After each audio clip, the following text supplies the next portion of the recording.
Que chacun découvre ce dont il a besoin pour être heureux et qu'il laisse les autres tranquilles. Tu n'as pas à être comme moi et je n'ai pas à être comme toi. Je n'ai pas à juger ce que tu fais parce que ce n'est pas ce que je fais. Et tu n'as pas à juger ce que je fais parce que ce n'est pas ce que tu fais. Nous devons dire, ça ne me regarde pas, je vais rester heureux. Restez avec nous dans Jouissez de votre vie.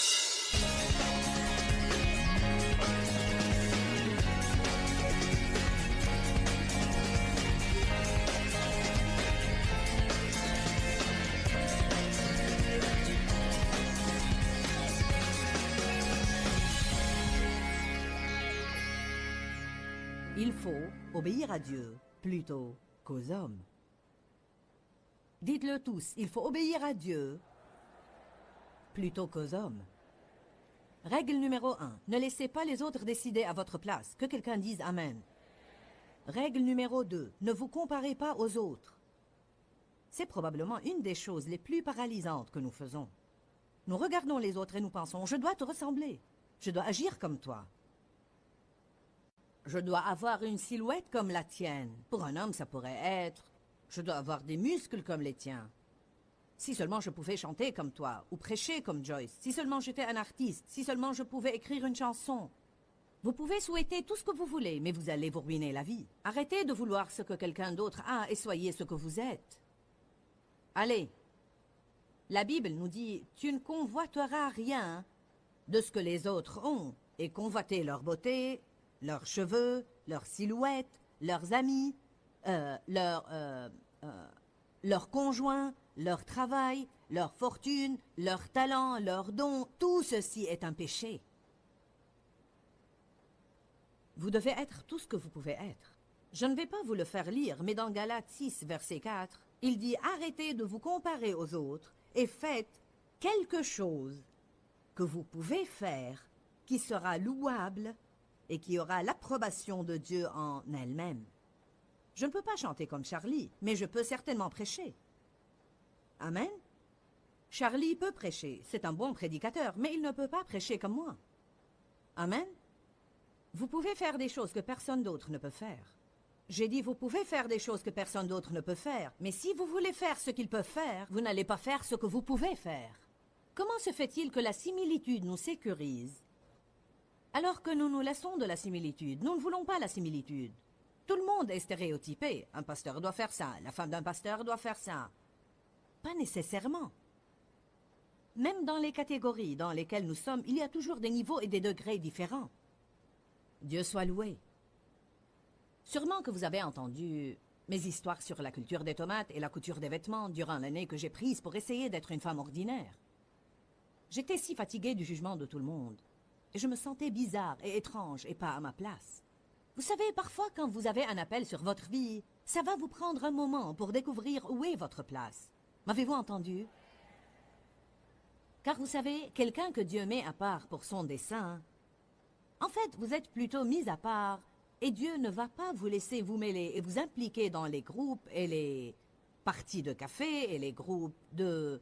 décoration des maisons, et ceci, et cela, et autre chose. Car réellement, et à vrai dire, et ce n'est pas une remarque humiliante, mais vous ne vous intéressez plus beaucoup à ça. Mes amis ont vraiment pensé que je suis allée à l'extrême, car je ne voulais plus aller avec elle et faire toutes les choses qu'elle faisait. Et puis, il a fallu tellement de temps à mon ministère avant d'arriver vraiment à ce que j'avais dans le cœur, que j'ai commencé à penser, peut-être que je suis folle et que j'invente tout ça, et alors, vous savez, j'ai probablement besoin d'être une personne ordinaire. Alors, ma voisine causait et avait son propre jardin, et elle était la reine des travaux manuels, et je ne savais même pas coudre un bouton et réussir à le garder en place. Alors j'ai pris un an, et Dieu m'a mise au rencard pour un an, car avant de pouvoir continuer, je devais apprendre à savoir qui j'étais. Il m'a donné un an pour que j'essaye d'être comme ma voisine. Vous parlez de ce que c'est que d'être une femme malheureuse. Je veux dire, je l'étais. Je détestais cette machine à coudre ainsi que les tomates. Je détestais le jardin. Je détestais tout ça, mais j'ai continué à essayer de le faire et de le faire et de le faire. J'ai fait un short à Dave et quand j'ai fini, la poche était plus longue que l'ourlet du short. J'ai cultivé des tomates, et cela pendant 2 ans. Et juste au moment de la récolte, un essaim d'insectes noirs est arrivé 2 ans d'affilée et a fait de gros trous dans mes tomates et n'a pas touché aux tomates de ma voisine, bien qu'elle vivait à 15 pieds de moi. Je suis allée à Dieu en murmurant « Eh bien, J'ai beaucoup prié sur ces tomates. Pourquoi alors les insectes ont mangé les miennes et ont laissé les siennes intactes? Il a dit, je ne t'ai jamais demandé de cultiver des tomates, alors pourquoi devrais-je les protéger?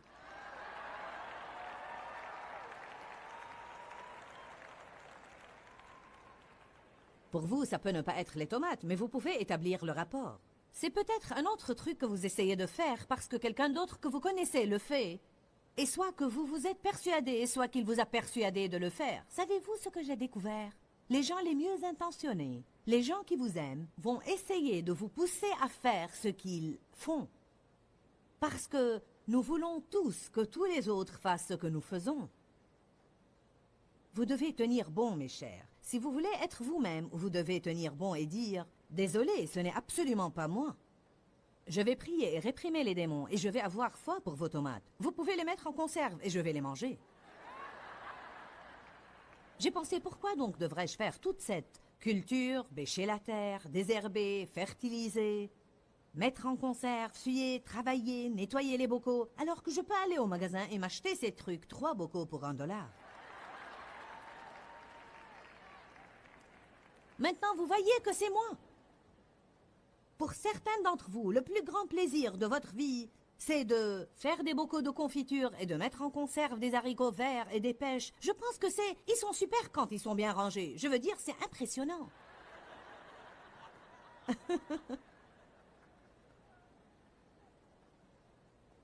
Faites votre travail et je ferai mon travail et tout le monde sera heureux.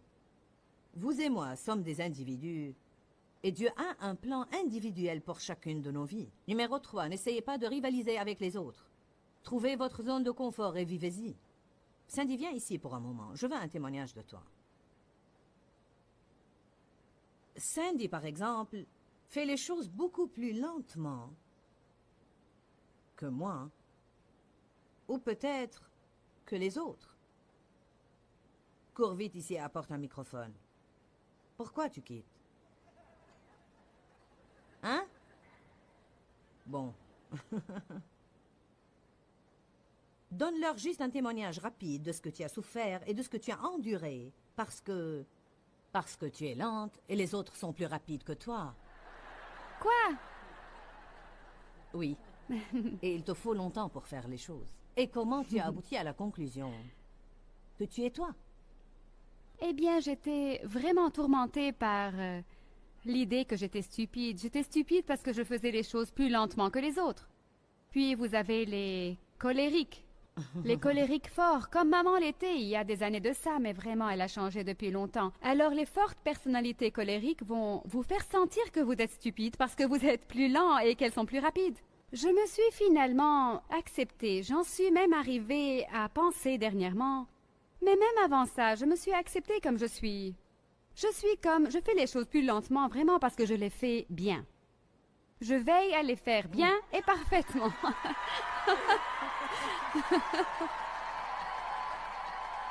Excuse-moi? N'est-il pas temps de t'augmenter? Alors je prends, à cause de ma personnalité mélancolique, je veux dire, je suis sûre que je prends beaucoup de temps à faire certaines choses. Mais c'est juste qui je suis et les personnes qui veulent être amies avec moi doivent simplement l'accepter.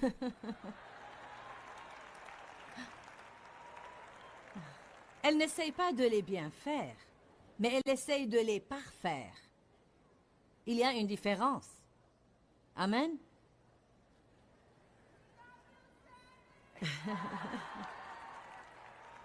Combien d'entre vous ont une petite chose comme ça dans leur personnalité qu'ils croient être un peu différente de tous les autres et qui les tracasse? Allez-vous prendre la décision aujourd'hui de vous accepter comme vous êtes? Que chacun d'entre vous se donne une étreinte. Ou maintenant dites « j'aime ma personne ». Tous ceux qui nous regardent à la télé, allez, donnez-vous une bonne étreinte maintenant et dites « j'aime ma personne ». Allez, tapotez-vous un petit peu. « J'aime ma personne ». Oh, dites « j'accepte ma personne ». Je n'ai pas à être comme quelqu'un d'autre. Je suis libre d'être moi. Bon. C'est une des meilleures choses que vous pouvez entendre. Vivez à l'intérieur de votre zone de confort. Quelques personnes peuvent faire. Elles peuvent entreprendre dans la vie beaucoup plus que d'autres personnes et finissent le travail. J'ai un seuil vraiment haut, vraiment très haut. Je veux dire, je peux... les gens me disent, mais comment peux-tu écrire tous ces livres et faire tous ces voyages et diriger toutes ces personnes et tu as tous ces enfants? Je veux dire, comment le fais-tu? Je ne sais pas. C'est juste la façon dont je suis constituée. Alors cela me pose un défi. C'est ce qui me motive. Mais mon programme pourrait tuer quelqu'un d'autre. J'ai eu 2 personnes qui ont essayé de voyager avec moi. Elles sont retournées après un week-end et devaient s'aliter pendant 3 jours. Ça ne veut pas dire qu'elles soient de mauvaises personnes ou qu'elles aient quelque chose qui ne va pas. Cela veut simplement dire que ce n'est pas la façon dont elles sont constituées et nous devons apprendre à vivre, maintenant écoutez-moi, dans notre zone de confort. Je ne veux pas dire que tout le monde doit rester à son aise et que tout doit être commode.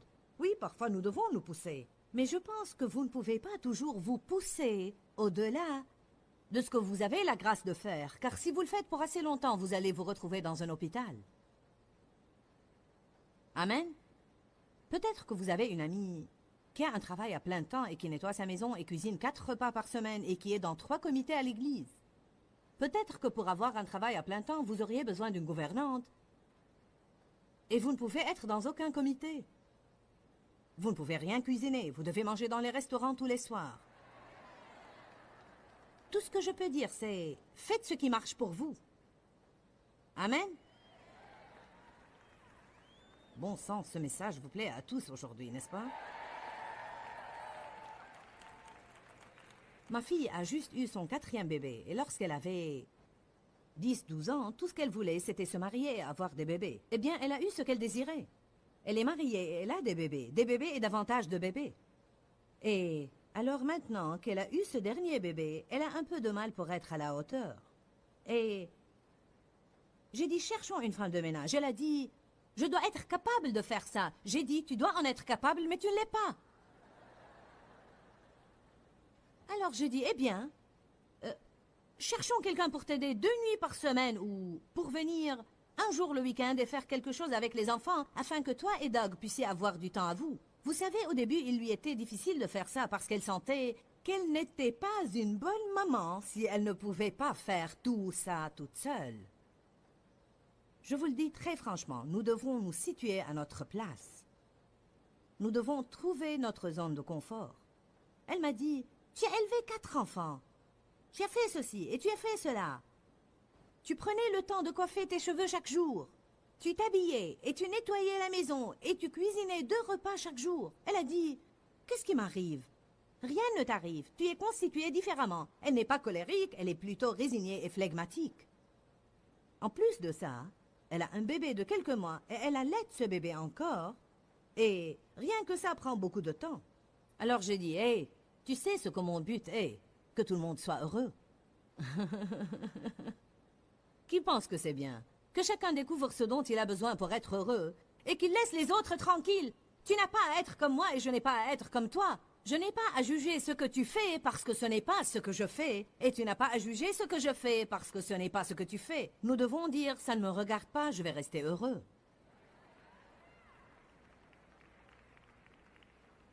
Je prêche bien aujourd'hui. Une autre chose qui va vous déconcerter avec les gens, c'est de vous attendre à ce que tout le monde vous comprenne. Allez à Actes chapitre 7. Je n'ai pas encore donné mon message sur la vie.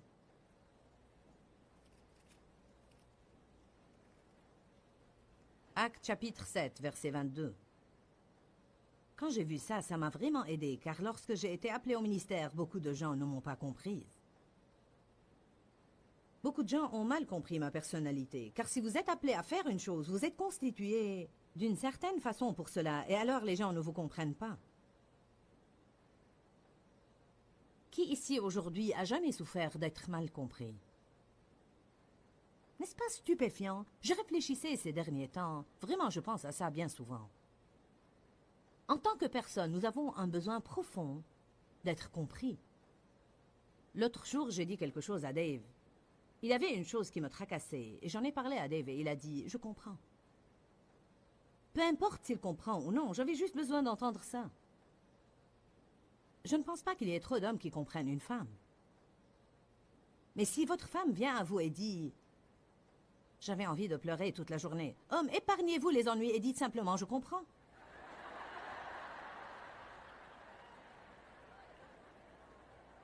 Ou bien si elle vous dit « J'ai envie de m'acheter une nouvelle robe », dites « Oui, je comprends ».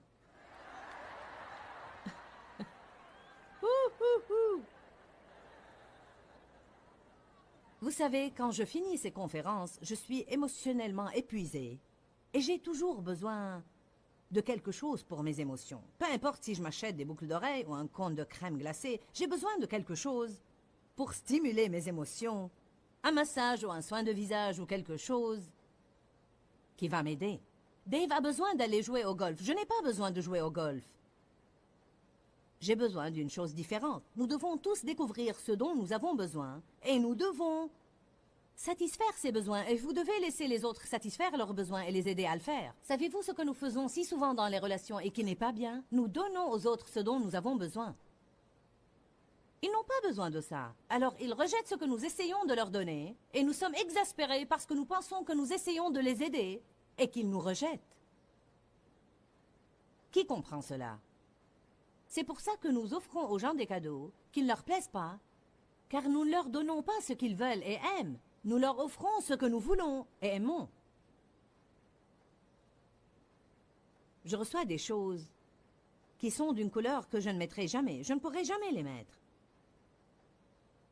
Peut-être, disons par exemple, j'aurai l'air d'un mort vivant si je porte le vert olive.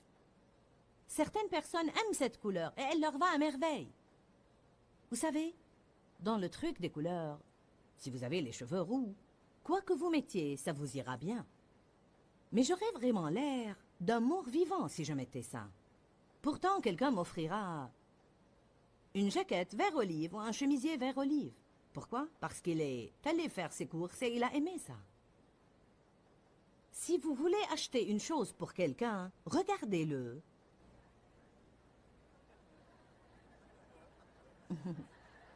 Ou bien écoutez-le. Vous savez, les gens vous disent ce qu'ils veulent tout le temps.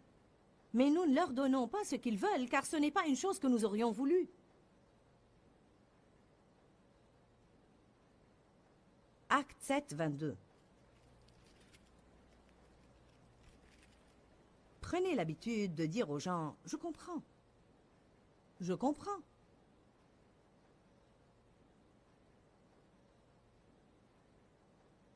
Alors Moïse fut instruit dans toute la sagesse et la culture des Égyptiens, et il était puissant et fort en parole et en œuvre. Et quand il eut 40 ans, la pensée lui vint de visiter ses frères, les fils d'Israël, pour les aider et pour s'occuper d'eux. Dieu lui a mis une vision dans le cœur pour aider quelqu'un. Et voyant maltraiter l'un d'eux, il prit sa défense et le vengea en frappant l'Égyptien et en le tuant. Attention au verset 25. Ses frères, supposait-il, comprendraient que c'était Dieu qui leur accordait la délivrance par sa main, considérant comme allant de soi qu'ils allaient l'accepter, mais ils ne comprirent absolument pas. J'aime ça. Moïse a pensé, ils vont comprendre. Mais ils n'ont pas compris. Il essayait de les aider, mais ils rejetaient son aide. Il disait, « Eh bien, pour qui tu te prends ?» Pourtant, il avait juste eu cette chose que Dieu lui a mis dans le cœur, et il voulait les aider. Je pense que beaucoup de personnes en font l'expérience dans leur vie et en souffrent. Alors j'en suis arrivée au point où je me rends compte de ça. Si Dieu me parle de ma vie, ça ne veut pas dire qu'il vous a parlé à vous de ma vie. Si vous ne comprenez pas ma vision, je ne peux pas me fâcher contre vous parce que vous ne comprenez pas ma vision. Car Dieu ne vous a pas parlé de ma vision, il m'en a parlé à moi seul. Ce que nous devons faire parfois, au lieu d'aller partout pour raconter ce que Dieu nous a dit, nous devons aller de l'avant et laisser Dieu faire ce qu'il veut dans notre vie. Et quand les autres en voient le fruit, ils vont comprendre ce que Dieu nous avait dit. Vraiment, là où j'étais... Quand Dieu m'a appelé, j'avais l'air d'être la dernière personne dont Dieu pourrait se servir. Alors j'ai raconté à tout le monde, je vais avoir un ministère international. Je vais avoir un des plus grands ministères gérés par une femme. Vous savez, les gens me disaient, sûrement tu veux rire. Nous croyons que le diable te parle. Alors cela me décourageait, parce qu'il n'était pas en accord avec moi. Numéro 5, priez pour des relations divines. N'essayez même pas d'avoir trop d'amis vraiment intimes.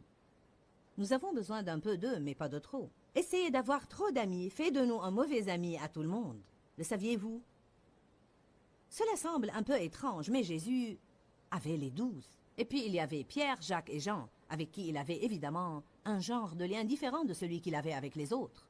Je pense même que nous pouvons regarder ça et dire, nous sommes censés aimer tout le monde, être aimable avec tout le monde, aimer tout le monde, mais vous ne pouvez pas avoir une relation intime avec tous ceux que vous connaissez.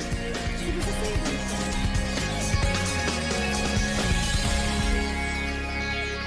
Nous avons parlé de comment traiter avec les gens et avec la vie. Et nous devons vraiment apprendre à traiter avec les deux parce que les gens sont partout et la vie se produit.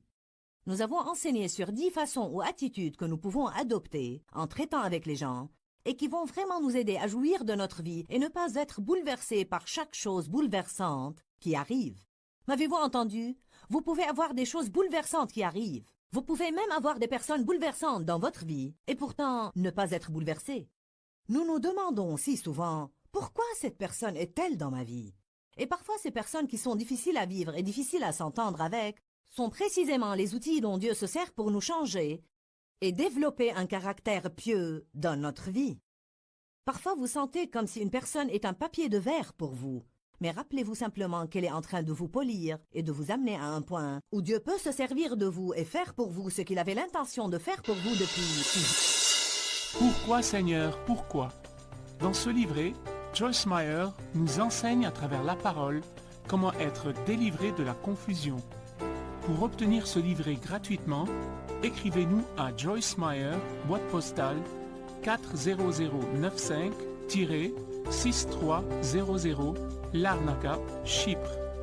Ou bien visitez notre site web www.joycemeyerme.org/fr.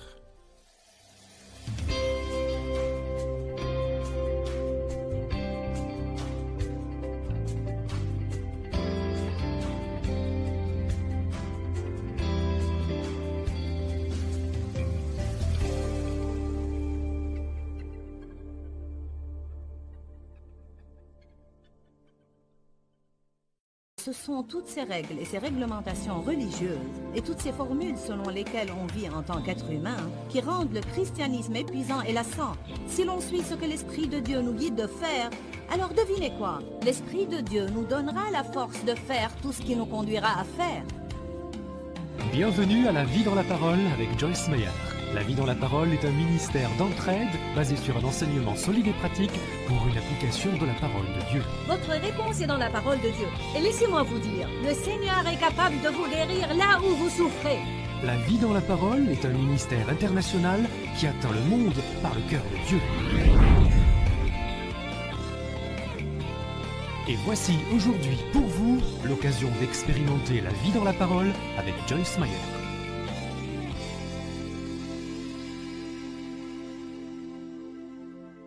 Dites tous avec moi, qu'est-ce qui est le plus important pour moi?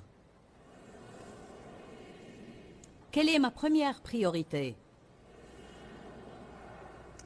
Colossiens 1, 17, 18 nous dit ce que ça devrait être.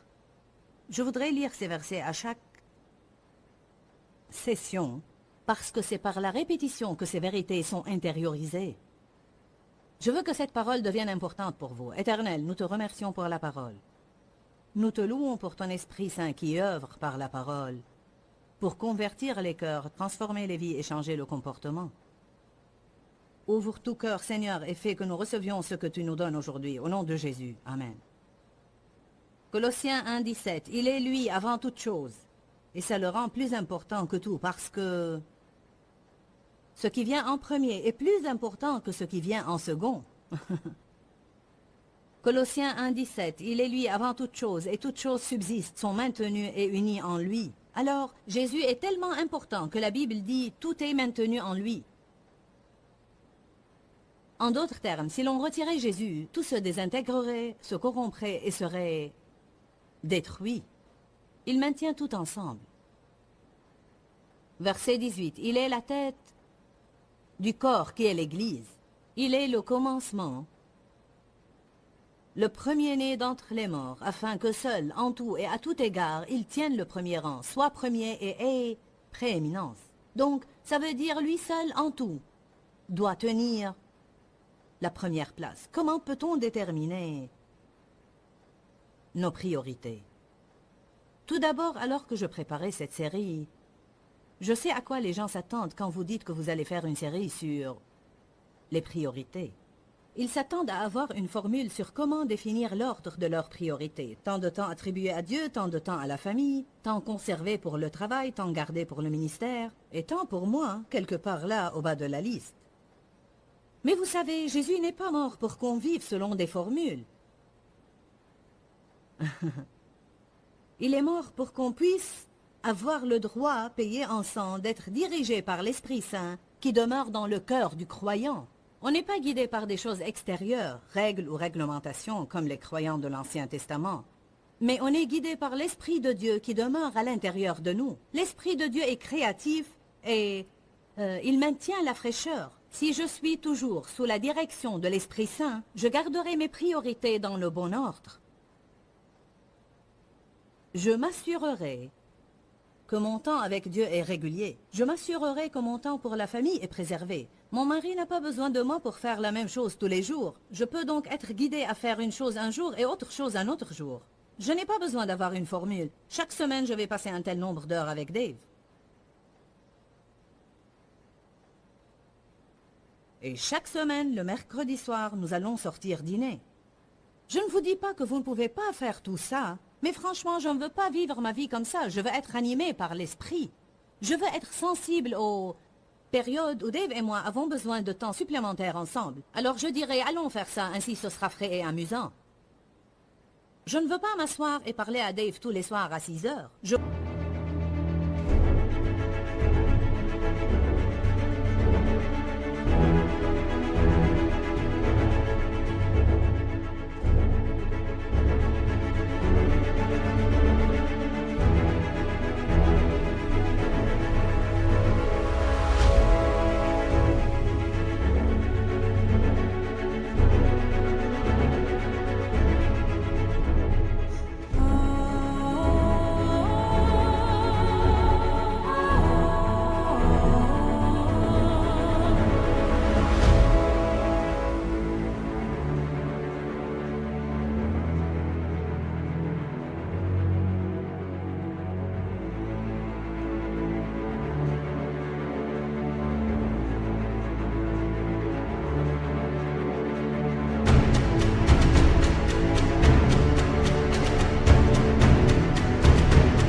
M'asseoir et parler à Dave quand j'en ai envie. Je pourrais aller trop loin, mais j'essaye de faire remarquer que ce sont toutes ces règles et ces réglementations religieuses et toutes ces formules selon lesquelles on vit en tant qu'être humain qui rendent le christianisme épuisant et lassant. Si l'on suit ce que l'Esprit de Dieu nous guide de faire, alors devinez quoi? L'Esprit de Dieu nous donnera la force de faire tout ce qui nous conduira à faire. Il est l'initiateur et l'accomplisseur. Mais il n'est pas obligé de finir ce qu'il n'a pas initié. Souvent, on commence des choses qu'on veut que Dieu finisse. On fait un plan, puis on prie que Dieu lui donne succès. On devrait d'abord prier et planifier après. Je ne vais pas vous donner une formule. Je ne vais pas vous donner une formule.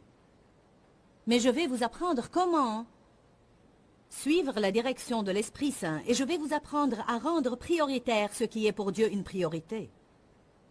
Si ma priorité est identique à la priorité de Dieu, alors je disposerai, je le pense bien, d'une vie formidable.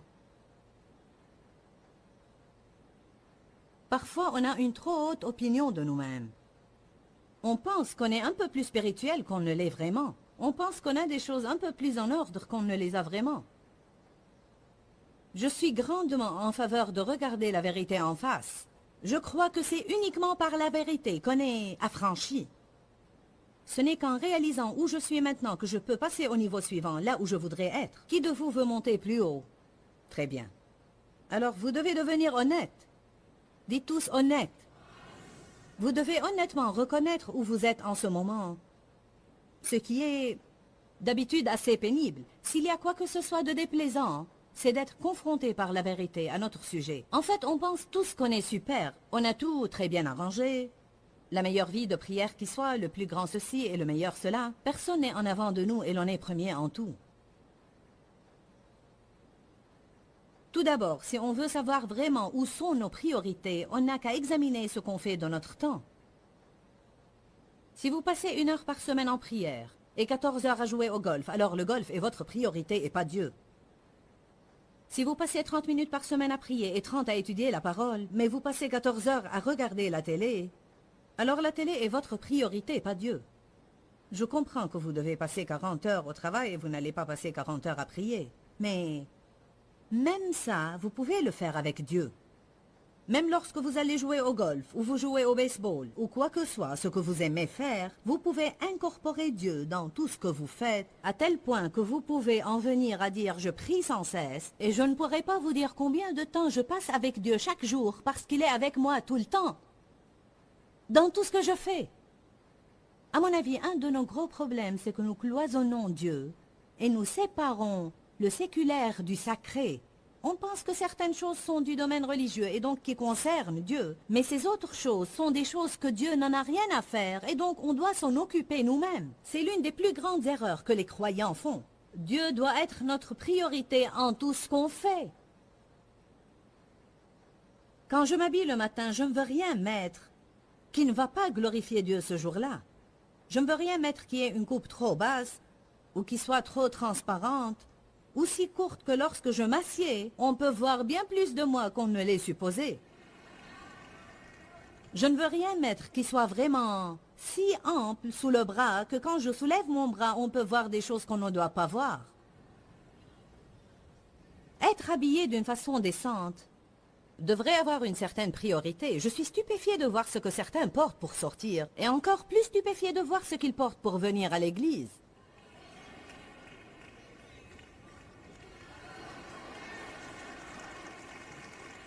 Bien, c'est un style. Hey!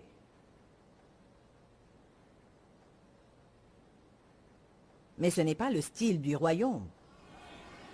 Le style du royaume ne signifie pas que vous devez porter quelque chose jusqu'ici et jusqu'à vos chevilles sans couleur et sans maquillage et sans bijoux. Je suis désolée si mes petits ornements et tout ce qui brille sur moi vous choque, mais si c'est le cas, vous allez être vraiment inconfortable au ciel.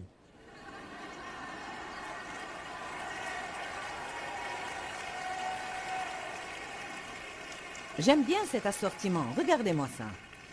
Quelqu'un m'a donné une montre violette pour aller avec mon tailleur violet. Waouh! Alléluia! Gloire à Dieu. Il n'y a aucun mal à soigner sa toilette. Mais il faut être décent. Puis-je avoir un témoin ce matin? Soyez assez intelligent pour vous regarder dans le miroir le matin et voir si vous paraissez décent.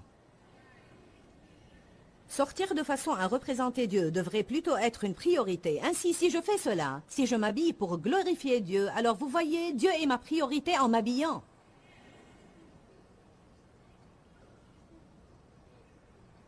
Dieu peut devenir votre priorité dans tout ce que vous faites. Je ne sais pas combien de temps je passe avec Dieu chaque jour. Je n'en ai aucune idée, car il est juste là. Il est et je suis et nous sommes. Et voilà. Bonjour. Je suis bien heureuse de ne pas compartimenter le tout comme se lever le matin, prier 30 minutes, puis courir toute la journée dans la chair, et Dieu n'a rien à y faire. Rentrer le soir, oh Dieu, oh Dieu. Je crois que presque tout croyant commence de cette façon. On commence par recevoir des formules et on les pratique pour quelque temps. Mais bientôt ces formules ne nous satisfont plus et franchement, on en arrive même au point où Dieu ne nous stimule plus pour les employer. Il nous oblige en réalité à délier notre bateau du quai et à nous donner à l'océan, où l'Esprit de Dieu nous prend à son gré comme les vagues, de cette façon, et puis d'une autre façon. Puis le vent ne souffle plus pour quelque temps et on reste immobile. Puis on est de nouveau emporté. J'aime bien le frisson de ne jamais savoir ce que Dieu va faire.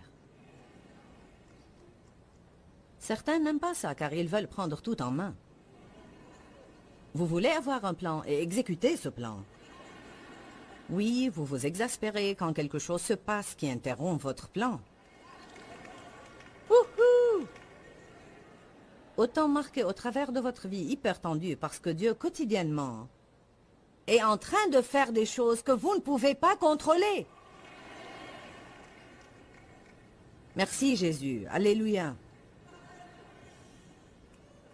On doit examiner ce qu'on fait de notre temps et voilà nos priorités. La vérité est qu'on trouve du temps pour ce qu'on veut faire. Pouvez-vous avaler ça tout simplement ce matin? Vous faites ce que vous voulez faire. Vous faites votre programme. Si vous n'avez pas de temps pour Dieu, c'est de votre faute. Ce n'est pas la faute de Dieu. On a toujours le même nombre d'heures par semaine qu'Adam avait. Ce n'est pas la faute de Dieu que l'on soit si occupé. C'est notre faute qu'on suit le système de ce monde. On se conforme tout le temps au monde au lieu d'être transformé par la parole de Dieu et les...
de Dieu.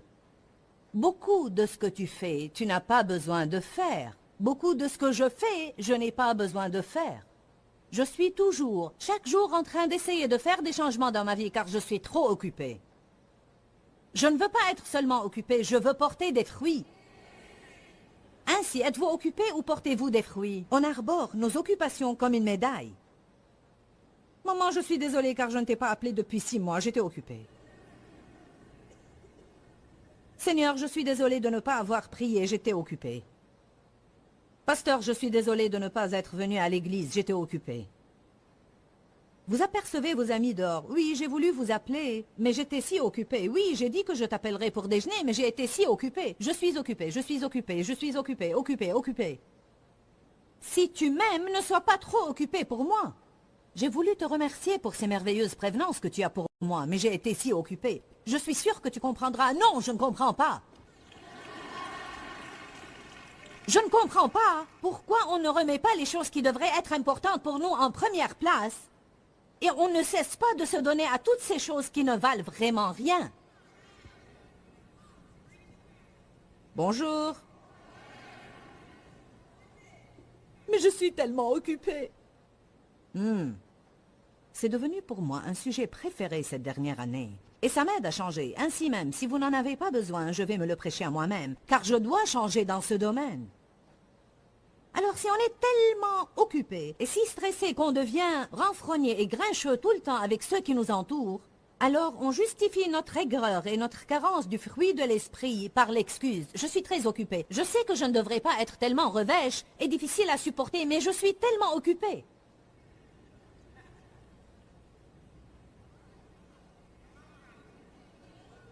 Allez, il y en a qui me regardent comme si... Savez-vous pourquoi? On aime beaucoup mettre le blâme sur quelque chose d'autre. On ne veut pas prendre la responsabilité pour nos vies. On ne veut vraiment pas prendre la responsabilité. Nous avons toujours le problème qu'Adam et Ève avaient. Ils se blâmaient l'un l'autre. Abraham et Sarah avaient ce problème, se blâmaient l'un l'autre. Tout le monde veut blâmer quelqu'un d'autre. Que tout le monde dise, j'ai préparé mon programme.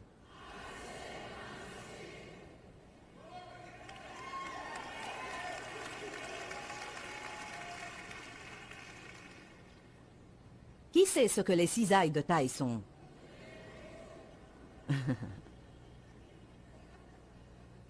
Je ne suis pas un arbre, mais si j'étais un arbre, et mon propriétaire commençait à me tailler, je parie que ça va faire mal.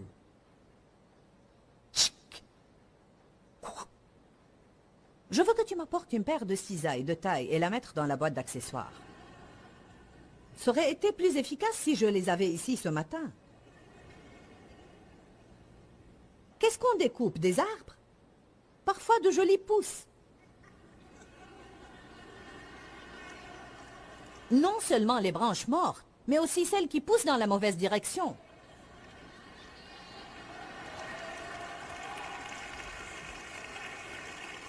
On pousse bien et droit, on est sur le chemin qui mène à la vie, et soudain...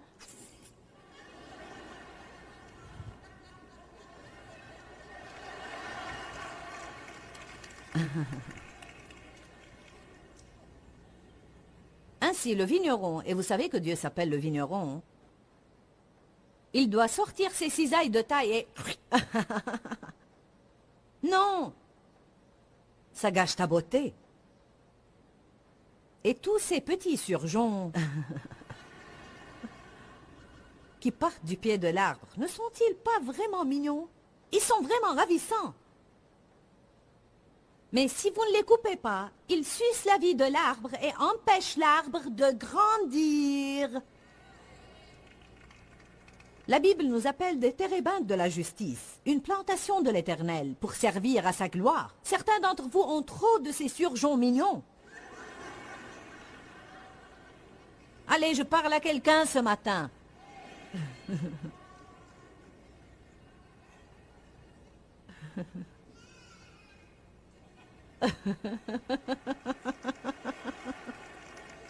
J'ai découvert quelque chose au sujet de cette histoire de taille.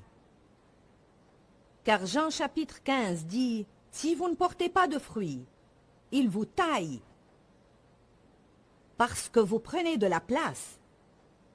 Et si vous portez du fruit, il vous émonte pour que vous portiez un fruit encore plus excellent. » J'ai découvert qu'on est taillé, qu'on porte du fruit ou pas. Ce sont les réalités de la vie.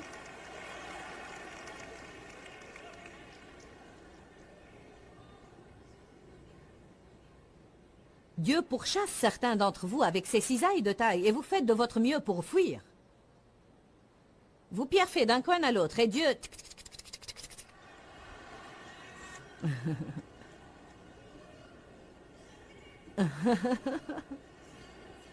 Il coupe un rejeton et vous le recollez quelque part d'autre.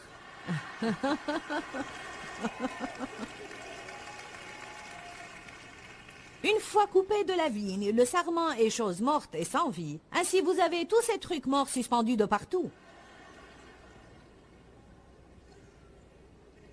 Ah, délivrance.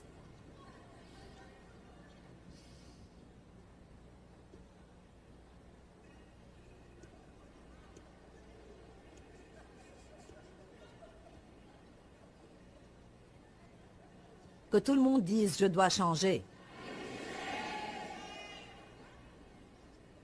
Savez-vous ce que je pense? Je pense que si l'on se débarrasse de toutes ces choses qui ne sont vraiment pas essentielles, on aura beaucoup de temps pour Dieu. Alléluia. Donc, regardez ce que vous faites. Examinez à quoi vous passez votre temps. Soyez honnête avec vous-même. Ne dites pas « eh bien, je dois faire ceci et je dois faire cela ». Ne donnons pas à Dieu les restes. Ne lui donnez pas le restant de votre journée quand vous êtes épuisé et fourbu. Vous ne pouvez plus réfléchir. Et vous pouvez à peine donner à Dieu les prémices, toujours. Et c'est la partie de votre journée où vous êtes au mieux. Pour moi, c'est le matin. Non pas que je suis toute gaie le matin, mais en fait... Je suis au mieux avec Dieu le matin avant que je devienne préoccupé par toutes sortes de choses. J'en connais qui sont au mieux la nuit. Découvrez quelle est la meilleure partie de votre journée et commencez à en donner une partie à Dieu. Donnez-lui les prémices et non pas les restes. Il ne va pas prendre les restes et les multiplier. Il ne veut pas les résidus. De quoi parlons-nous le plus? Ce sont nos priorités.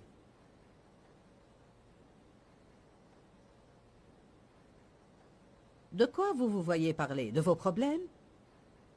Ou de la puissance de Dieu? Allez à Malachie 3. Dieu aime quand vous parlez de lui. Particulièrement quand c'est correct. Certains parlent de Dieu, mais d'une mauvaise façon.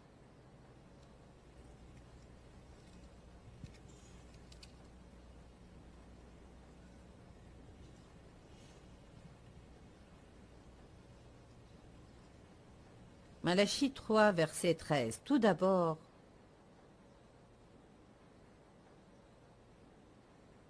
vos propos sont rudes et durs contre moi, dit l'Éternel. Je crois que le verset 13 est relié à la question des dîmes et des offrandes. Le verset 8 dit « Un homme trompe-t-il Dieu? Car vous me trompez si vous retenez les dîmes et les offrandes. Vous êtes frappés par la malédiction. Apportez à la salle du trésor toutes les dîmes, les prémices de votre revenu. Mettez-moi de la sorte à l'épreuve. Et vous verrez si je n'ouvre pas pour vous les écluses du ciel, et si je ne répands pas sur vous une bénédiction si abondante que vous ne pourrez la contenir. Toutes les nations vous diront heureux. » Dans le verset 13, il leur dit pourquoi ça ne s'accomplissait pas pour certains d'entre eux. Il dit « Vos propos sont rudes et durs contre moi. Parce que vous avez dit... » Verset 14. « Vous avez dit, c'est inutile de servir Dieu. Qu'avons-nous gagné à observer ses préceptes? Combien de personnes donnent et puis disent, ça ne marche pas? Combien de personnes donnent et prient et puis se plaignent? Allons donc. Donner plus prier plus se plaindre n'égale pas un miracle. » La Bible dit dans Philippiens 4, 6, « Ne vous inquiétez de rien, mais en toute chose par des prières et des supplications. » Avec quoi? Des actions de grâce. Non pas des ronchons, non pas des plaintes et des confessions négatives. Ne vous inquiétez de rien, mais en toute chose. Combien de choses? Toute chose. Toute chose inclut votre chose et ma chose. Ne vous inquiétez de rien, mais en toute chose. Faites connaître vos besoins à Dieu par des prières et des supplications avec des actions de grâce. Et la paix de Dieu, qui surpasse toute intelligence, gardera vos cœurs et vos pensées. Ce n'est pas suffisant de prier pour la nation. On doit remercier Dieu qu'il est en train d'agir. Je crois qu'on doit remercier Dieu avant de voir les résultats.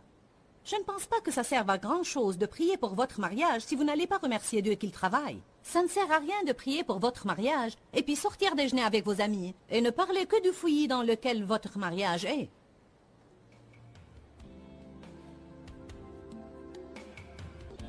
Ne priez pas pour les gens et puis parlez d'eux comme s'ils ne vont jamais changer.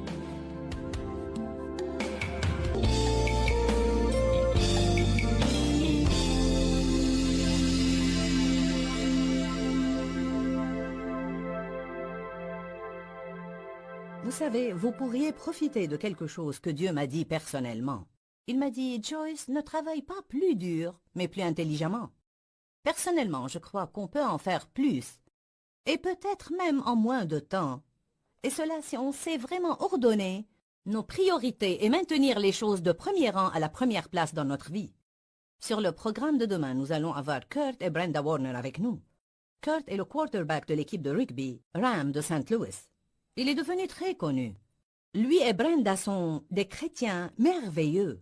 Et ils ont une organisation appelée Les Premières Choses en Premier où ils aident les personnes brisées. Mais c'est extrêmement important pour eux de maintenir l'ordre de leurs priorités.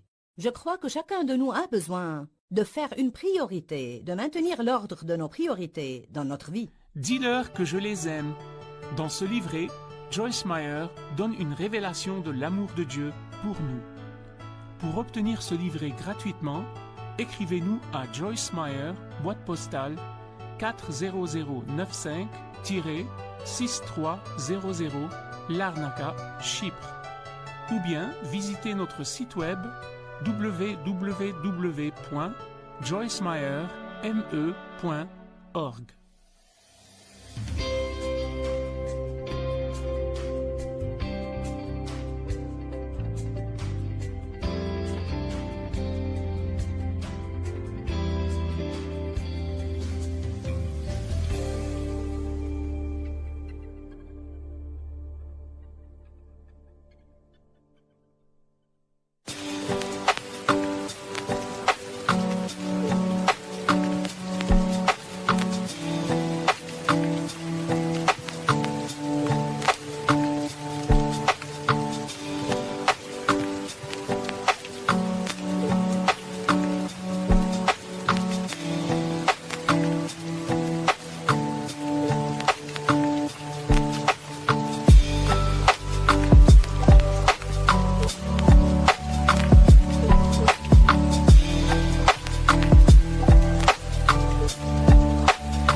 vous.